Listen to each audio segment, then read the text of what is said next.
लोकसभा चुनाव के लिए काउंटिंग जारी है। एक एक करके हर सीट पर परिणाम सामने आ रहे हैं और महज कुछ ही पलों में पूरी कहानी साफ हो जाएगी। इस बीच जिन सीटों पर तस्वीर साफ हो चुकी है उनमें कुछ प्रमुख चेहरों को लेकर चर्चाएं तेज हैं। इस सूची में लखीमपुर खीरी, हैदराबाद जैसी कई विवादित सीटें शामिल रही हैं। तो इन सीटों पर क्या रहा परिणाम, देखिए ये रिपोर्ट। लोकसभा चुनाव का शोर बस थम ही चुका है। अब जगह जगह जीत का बिगुल बज रहा है।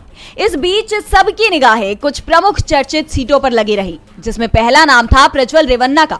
कर्नाटक की हासन सीट से जेडीएस प्रत्याशी व कर्नाटक सेक्स स्कैंडल मामले में आरोपी प्रज्वल रेवन्ना को लेकर चर्चाएं काफी तेज रही। प्रज्वल के खिलाफ जनता में काफी आक्रोश है और चुनाव परिणामों पर भी इसका असर दिखाई दिया। हासन सीट से कांग्रेस प्रत्याशी श्रेयस पटेल ने प्रज्वल को 42,000 से भी ज्यादा वोटों से मात दी। तो वहीं लखीमपुर खीरी सीट पर भी किसानों के आक्रोश का असर दिखाई दिया। इस सीट से बीजेपी उम्मीदवार अजय मिश्र टेनी के बेटे आशीष मिश्र पर किसान आंदोलन के दौरान धरना कर रहे किसानों पर गाड़ी चढ़ाने का आरोप था। बीजेपी के खिलाफ किसानों की नाराजगी का यह अहम मुद्दा रहा और अब टेनी को इसकी कीमत चुकानी पड़ी अपनी सीट गंवाकर। खीरी सीट से टेनी के खिलाफ सपा प्रत्याशी उत्कर्ष वर्मा मधुर को बड़ी जीत मिली है।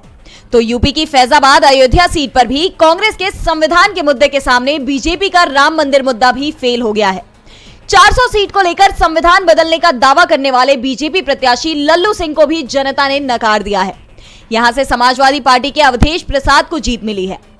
तो मुस्लिमों पर विवादित बयान को लेकर चर्चे में रही नवनीत राणा भी महाराष्ट्र की अमरावती सीट पर कमल नहीं खिला पाई।